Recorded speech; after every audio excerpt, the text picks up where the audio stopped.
आज सादर करीत आहे हवामानाची कमाल. मी सूर्य, प्रकाश आणि उष्णता देणारा तारा. मी ढग, आकाशात दिसणाऱ्या पाण्याच्या थेंबांचा समूह म्हणजे मी ढग. मी पाऊस, ढगांमध्ये पाण्याचे थेंब म्हणजे मी पाऊस. अरे ढगा, एवढा जाट कसा झाला? तुझ्यामुळे तुने पाणी गरम केले व त्याची वाफ होऊन ते माझ्या पोटात आले.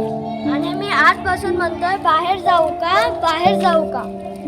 मग बाहेर का येत नाही? अरे कमी दाबाचा पट्टा मला बोलवतो ना. तो कोण? जमिनीवरून हवा वर जाते, तिथे मला जागा मिळते. मग मी म्हणतो चला रे खाली, टप टप रिम झिम धो धो. खूप थंडी पडली तर मी बर्फाचा गोळा बनतो. गारा पडतात, सूर्य गरम होतो, ढग तयार होतात, कमी दाबाचा पट्टा होतो, मग पाऊस पडतो.